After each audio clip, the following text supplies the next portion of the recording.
প্রতি বছরের মতো এবারও ৫ জুন বিশ্ব পরিবেশ দিবস উপলক্ষে গাজীপুরের চন্দ্রায় ওয়ালটন হাইটেক ইন্ডাস্ট্রিজ পিএলসির হেডকোয়ার্টার্সে চলছে মাসব্যাপী র্যালি ও বৃক্ষরোপণ কর্মসূচি। ওয়ালটনের এনভায়রনমেন্ট, হেলথ অ্যান্ড সেফটি বিভাগের উদ্যোগে এই কর্মসূচি পালিত হচ্ছে।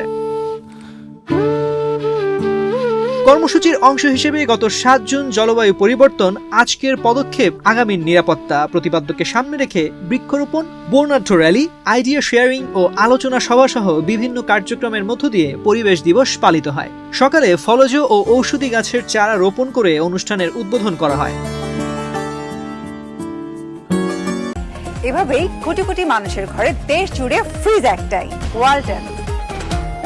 এবার মাসব্যাপী নানা আয়োজনে ইএইচএস বিভাগের উদ্যোগে চলতি বছরের ১৯ মে থেকে ওয়ালটন হেডকোয়ার্টার্সে বিশ্ব পরিবেশ দিবস উদযাপন কার্যক্রম শুরু হয়। এরই অংশ হিসেবে ৭ জুন স্থানীয় বিষাইদ সরকারি প্রাথমিক বিদ্যালয়ে পালিত হয়েছে কমিউনিটি অ্যাওয়ারনেস প্রোগ্রাম, বৃক্ষরোপণ কর্মসূচি এবং পরিবেশ, জলবায়ু পরিবর্তন ও জীববৈচিত্র্য বিষয়ের ওপর আয়োজিত বিশেষ কুইজ প্রতিযোগিতা।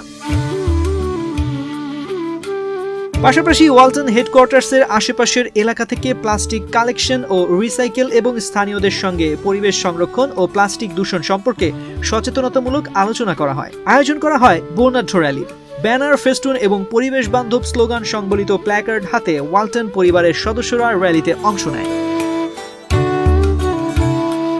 র্যালি শেষে পরিবেশ বিষয়ে সচেতনতামূলক বিভিন্ন লিফলেট বিতরণ ও ক্যাম্পেইন পরিচালনা করা হয়। এছাড়া পরিবেশ রক্ষায় করণীয় ও ওয়ালটনের নেওয়া বিভিন্ন উদ্যোগ সহ নানা বিষয়ে আলোচনা সভা অনুষ্ঠিত হয়। অনুষ্ঠানে বক্তারা পরিবেশ সুরক্ষা, টেকসই উৎপাদন ব্যবস্থা এবং জলবায়ু পরিবর্তনের ঝুঁকি মোকাবেলায় সচেতনতা বৃদ্ধির উপর আলোকপাত করেন।